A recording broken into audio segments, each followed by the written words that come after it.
This is the podcast with stories for and about leaders in K-12 education. We're looking at creative problem solving, new ideas, ways that brilliant women and men are making schools better places for teaching and learning. We had more on our plates and we had paper everywhere. So from staffing to lane changes to professional development, every one of those was coming with documentation that needed to be signed, filed, passed. That was kind of my initial oh my goodness, we need to fix this. Each episode, we speak with a school or district leader with a story to tell about impacting education. It may be through attracting, hiring, retaining, supporting, or developing great teachers and staff, or all of the above. I'm not doing this and I'm not pushing this to try to take anyone's job. I'm actually doing this because I believe we have a super talented team who are spending more time pushing papers and filing papers and finding papers than they are being able to be creative and innovative and providing the best customer service that we can do. From Frontline Education, you're listening to Field Trip.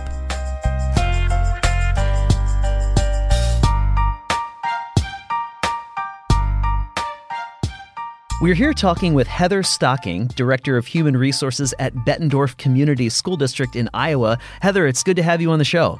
Thanks for having me. So how long have you been at Bettendorf? Have you always been in HR? So I have kind of an interesting background. I actually came from the career counseling at the university level, and this is my fourth year in human resources with Bettendorf. Bettendorf is in an area called the Quad City, right on the Iowa and Illinois border. They're a small school district nestled in with quite a few others. 9 schools within 8 square miles, 4,600 students, about 600 staff members.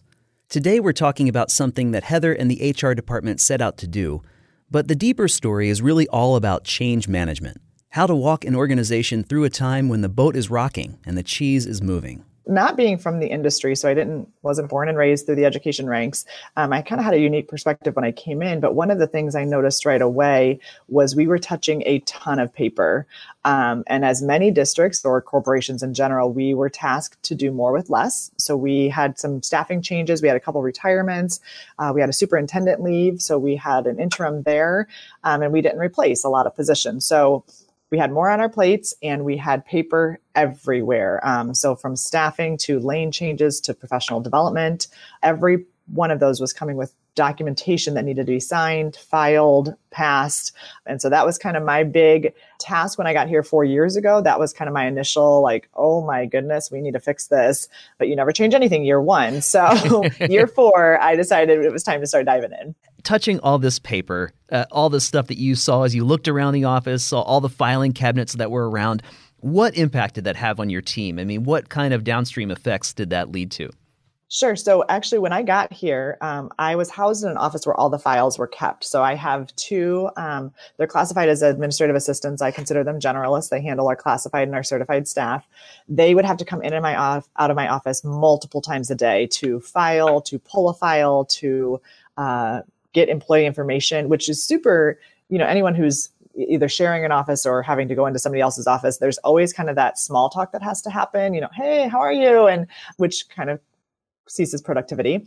But there was also just things were getting lost, as they were passing around to different people.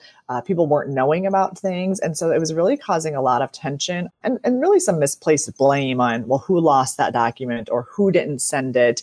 And that was really kind of one of the pieces that really kind of got me going as far as this is not looking good for our team. This is not helping us out at all. A lot of these sound like things that people all across a school district deal with all the time, not just in HR, right?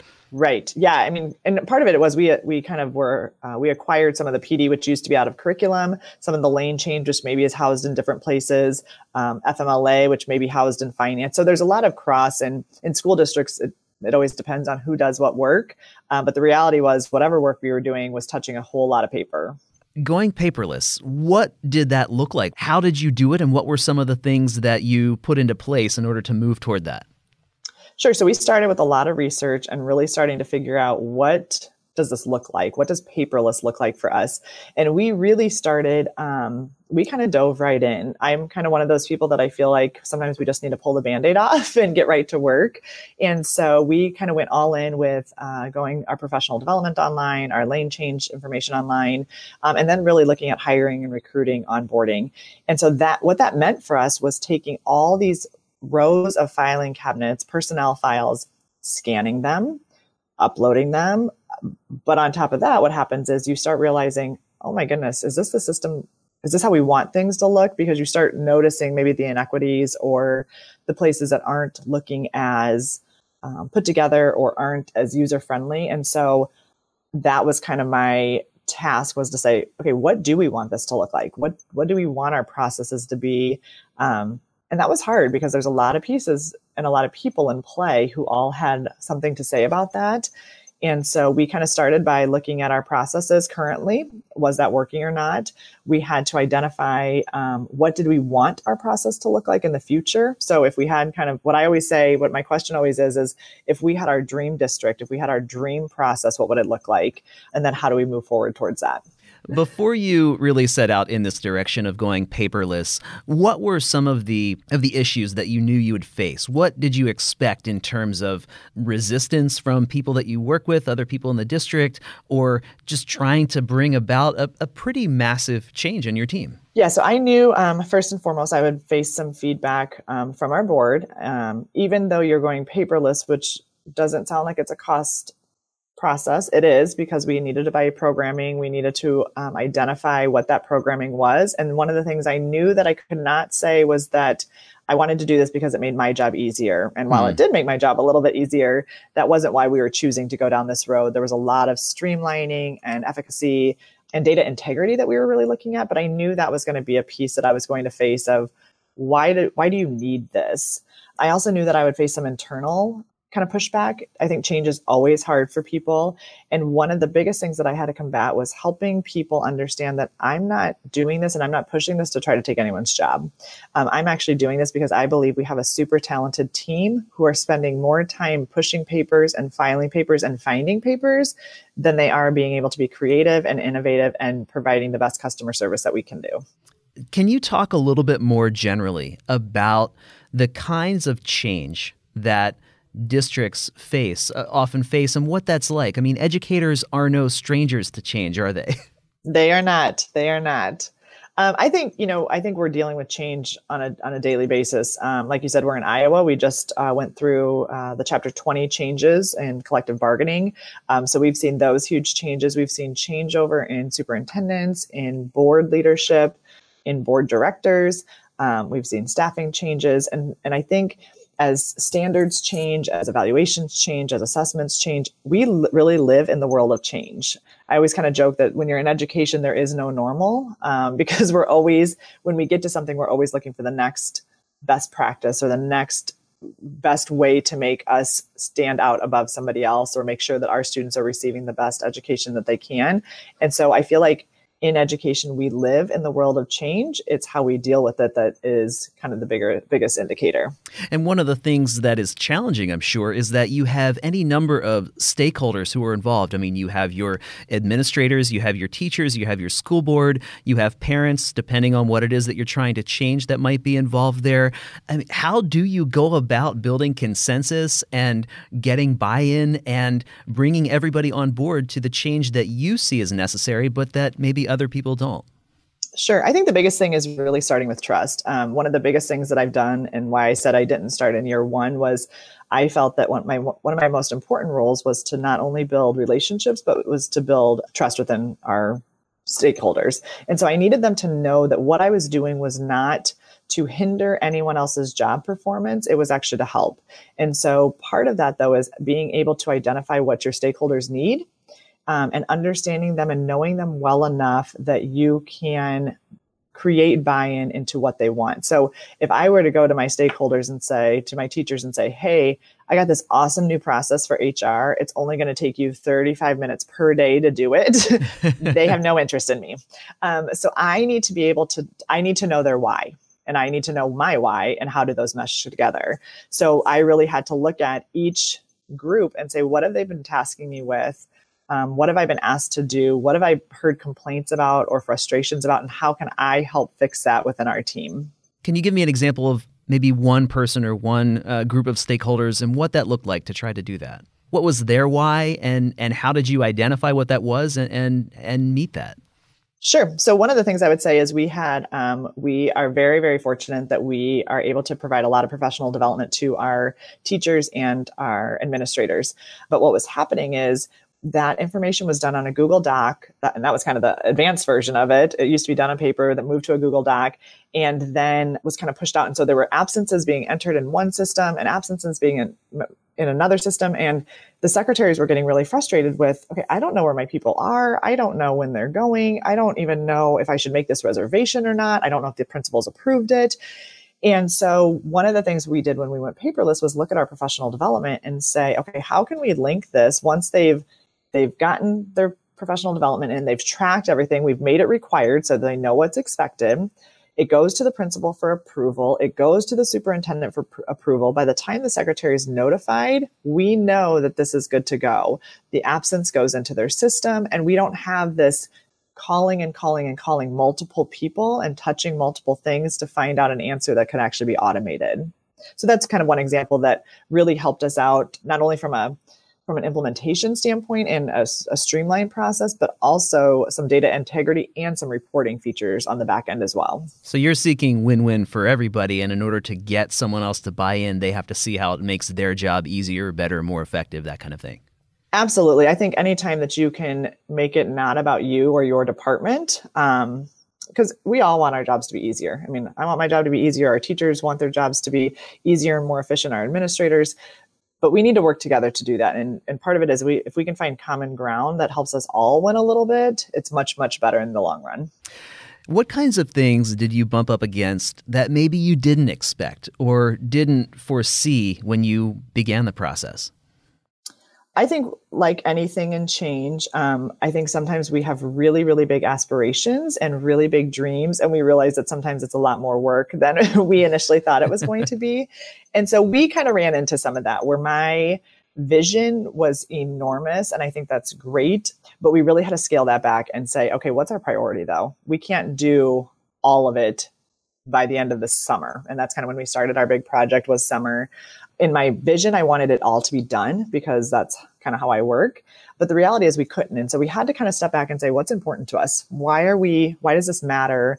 And if we're going to create consistent wins, which one is going to be our biggest win to start with? Can you flesh that out a little bit for me? Sure. So one of the things that we did, so it was really important for us to our personnel files, for example. We had tons of papers. We have a lot of classified turnover, which means all of those are being, handwritten folders, printing off paper, passing around documents. And that was a huge thing for us to say, okay, what do we do with this? And so I wanted that done. And I kind of wanted all of our hiring and onboarding done for new employees, kind of all at the same time.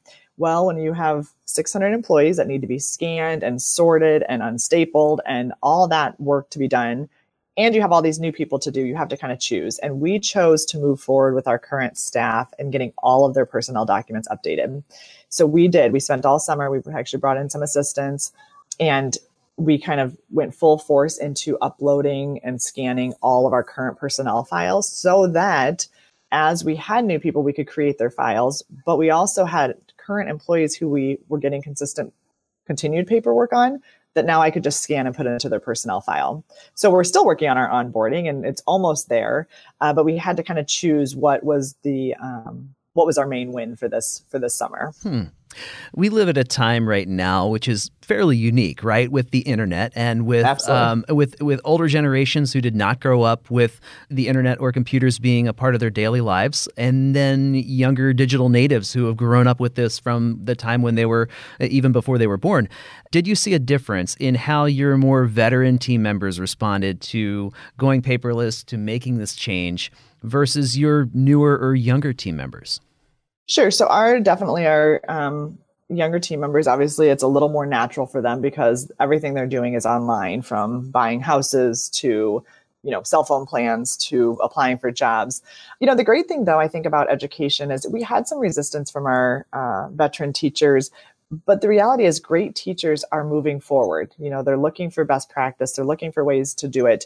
And so one of the things I did though, is I felt like I tried to be pretty proactive in that regards. And so what I did is I actually created screenshot help sheets for everyone. So some of our people said they don't care. They don't even need to look at that because it's pretty innate for them, pretty natural for them. But some of our veteran teachers wanted those pictures because they want to be willing to do it. They want to buy in, but sometimes it's a matter of fear or the unknown that actually stops them. And so that has been super helpful. And what I've done, because I feel like I am of the tech generation where it's a little bit easy for me, is I will take those sheets and I've gone to some of our veteran teachers and I'll say, okay, here you go. Do this and tell me where I'm missing. Tell me what I'm missing out on. And that has been super, super helpful to our team and to our district. Change can not only be challenging to work out the details of how something works, it can also be an emotional process. Did you run into that at all? Yeah, absolutely. I kind of mentioned it earlier, but I think one of the things when I first started going is I have some veteran members on my team who have been around a long time, who have great knowledge of our system. And I think there was some initial thought of when you make change, you're doing it to get rid of somebody or to take somebody's job because you don't want them. And that is absolutely not what I wanted to do, but I really had to have some upfront and honest conversations about that. I had to let them know my why and also my vision. So I think sometimes we ourselves know what that is, but we forget to share that out. And so I had to spend some time actually having some hard conversations and just saying, here's my heart and here's my vision for us. And here's your place in that. And you have a place in that, but you also have a skill set that we are not utilizing at this point. And so I want to be able to utilize that better. And so there was a big emotional push, or I think we even saw that from some of our veteran teachers on they're doing this so that I won't stick around. And that was for sure not our process. What I really wanted them to have was more ownership over their information so that they could access that more freely. They could have the information at their hands. You were playing to your team's strengths. Absolutely. Yeah. For anyone who sets out to bring about change in a school district, which I imagine happens, like I said, quite a bit, are there particular people or roles that you find are just vital to successful change management? I mean, who is most important to get on board? Well, I honestly think your naysayers are your biggest people to get on board. You have the people who will always support you, those kind of super innovative, super creative, kind of jump on the ship, whichever ship is sailing, they will jump on with you. But it's really important to get the people who maybe are scared, who are a little more fearful. And that's what we found was I needed to create buy-in for the people who were most resistant to it. And the reason for that was I needed them to understand our process, and I needed them to know, like I said, I needed them to understand what their role was in that and how we were trying to support them rather than push them away. Turning naysayers into yaysayers cannot be an easy thing. I mean, how do you do that? Well, it's a process. And part of that, I think it always goes back to having built trust. None of this was done overnight. And none of this was done with me coming in and throwing the hammer or throwing power and saying, well, I'm in this position and we're doing it. It really came out of listening, conversations, hearing people's frustrations, and then taking those and using them to have conversations. So if they were frustrated about, well, I turned that in and that document got lost, I would turn around and say, okay, this is our way of making sure that they don't get lost and you have ownership over checking to make sure all of those documents are there and that we have them. And so it's really understanding your team. And that means team big picture, all the way through the school district, your board of educators, and also being able to identify what are their needs and how are we helping to meet them. What about positions in the district? Are there people, if you're trying to bring about district level change, is it important, say, to get all of your administrators on board, your principals? Would you say you really got to get the school board on board first or the superintendent? Like, are there roles or positions in the district that you say, this is really, no matter what it is you're going to do, this is going to be a key ally for you? Sure. So I really started, we call it the cabinet level. So it's the superintendent and the upper level directors. So school finance, HR, communications, student services, special ed. And I really started with that. And I really, because I feel like they each have understandings of their continuums. And it was important for me to say, okay, here's what my thoughts are. Here's what I'm thinking. what are your thoughts? And they were able to push back on, well, I think this group will have an issue with this, or I think this may become an issue from there. So that was kind of my primary starting group. I felt like that if I didn't have their buy-in, if I didn't have the superintendent's buy-in, I wasn't getting anyone's buy-in. So I really started with there, and that was data driven. So it was data driven on stuff that we are currently doing, time spent, processes that weren't effective. And then I went to the admin level. So I went to the principals next, kind of as my go-to, because again, they know their buildings, they know their people very, very well, and kind of gauge their thoughts as well, and kind of have the same conversation. From there, I kind of skipped and went back up to the board of educators. And so I kind of had a different process on how that looked. And really, that's a different skill set to sell that and to be able to share your why, especially when it has cost involved. And that actually is a great intro to what I want to ask now, and that is not thinking about the specific people that you're talking to, but I would say, what have you learned about being a voice for change in a school district? Are there given steps that are absolutely critical? Sure. So I think there's a lot of information you need to know. I think part of it is understanding the needs of those around you. And so I think what was really important for me was to not only gather data from my team and what they were struggling with, but understanding. So part of it is, I guess, let me kind of back up a little bit. Our teachers are under a ton of stress. We are asking them to do more and do more and do more. And the state has more standards, and we have higher criterias. And so anything that I'm going to do that's giving them one more thing does not feel beneficial at all. So I need to make sure that what I'm doing is being a help versus a hindrance. And that means understanding enough of what they're doing to understand how does that all merge together. And we can't, it's not always about meeting the needs of just one group, but trying to meet the needs of lots of groups throughout that process. How did you do that, though? I would assume that you're in a central office somewhere. Did you actually get out and talk to them, spend time in the buildings? I mean, how do you really best understand what is really happening out there? Sure. So I kind of have because I didn't come from education and I wasn't a teacher before, I actually love spending time in the classroom, which is a little unique from an HR perspective. And when I used to go in, everyone used to kind of get on high alert because HR was in the room. And what I really did was work to really build relationships and understand, okay, what are we tasking them to do? When I walk into a room of 20 kiddos and I see a teacher having to manage the classroom, differentiate, help somebody who's having a bad day, work with a para, there's a lot on their plate. And I think sometimes it's really important for us to step out of the realm that is so natural to us and step into somebody else's realm. Because I think it really gives us the opportunity to identify and to understand where they're coming from and where their pushback comes from. And doing that also helps you with the trust building aspect, I assume. Absolutely, because I can say, well, I saw in your classroom this, and I always try to follow up with an email to thank them for letting me be in their room, and, kind of here's, any feedback they have for me, and trying to have open dialogue with people, because my biggest saying here at the district is, I don't know what I don't know. And that also means that I can't help in areas that I don't know there's issues. And so part of it is trying to get that feedback and understand what is standing in their way from being their best self. Is your office completely paperless now then? We are really, really close. All of our personnel files are paperless. All of our professional development, our lane changes, hiring, to the extent of postings, are all paperless. The only thing that we're still touching right now is kind of our onboarding documents. So we are really, really close to fully implementing that. But that's, we're bringing in some other departments, payroll, technology, the people that print our directories, just making sure that we are providing the best process for everyone involved. How long has it taken you to get to this point?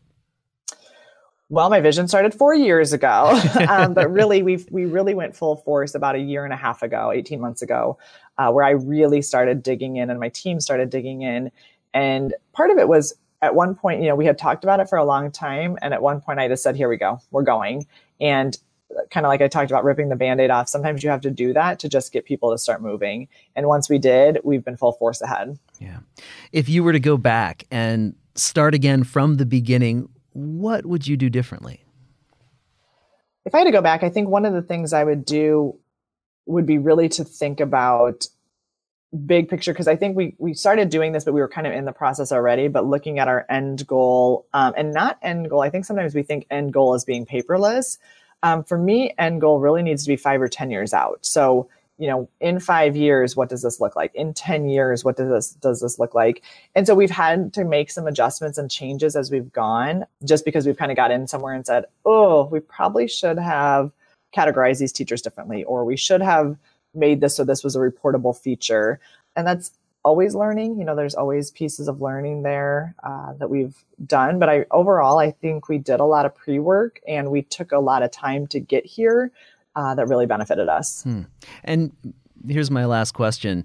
Now that you've been through this process, you've gone paperless. Obviously, it's not because you have a prejudice against paper. We do not, no. Right? But what does it mean for your team now? Being paperless, what does it enable you to do better that you couldn't do before? Or what does it enable your team to be better that you couldn't be before? Sure. So I think for us, one of the biggest things is really having data integrity and being able to pull reports and analyze data better so that we can make more informed decisions. I think on top of that, we're really able to provide better customer service. Our goal was to not have to sit in front of somebody with 300 pieces of paper that they needed to sign over and over again. But when somebody came in was to start building a relationship. People stay because they feel invested in. And so that was kind of my goal. The other thing is we've started doing some really creative initiatives, some classified onboarding, looking at some of the ways that we are training our substitutes. And we didn't have the time to do that before. We didn't have the time when you're pushing papers all day to look at creative and innovative ways to be better. What's next? Do you have anything else, any other big projects on the horizon that you say, this is what we're going to tackle now? Yeah, well, our next big one, we're really probably looking at some HR, some other districts are calling them HR universities, but looking at some HR professional development for administrators and really creating more of a process for that, as well as really digging into some substitute training and how to make them the best that they can be. That's great. We've been talking with Heather Stocking, Director of Human Resources at Bettendorf Community School District in Iowa. Heather, thank you for talking with us today. Thanks for having me.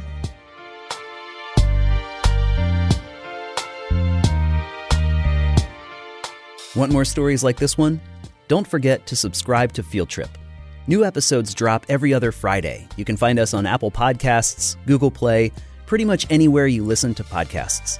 And of course, if you like what you hear, we always appreciate reviews on iTunes. Field Trip is a podcast from Frontline Education. Frontline software is crafted to, quite simply, make you more efficient and effective at your job and provide the insights that you need to make better decisions. That includes Frontline Central, an online system to help you manage employee records and make things like annual contract renewals and onboarding a breeze.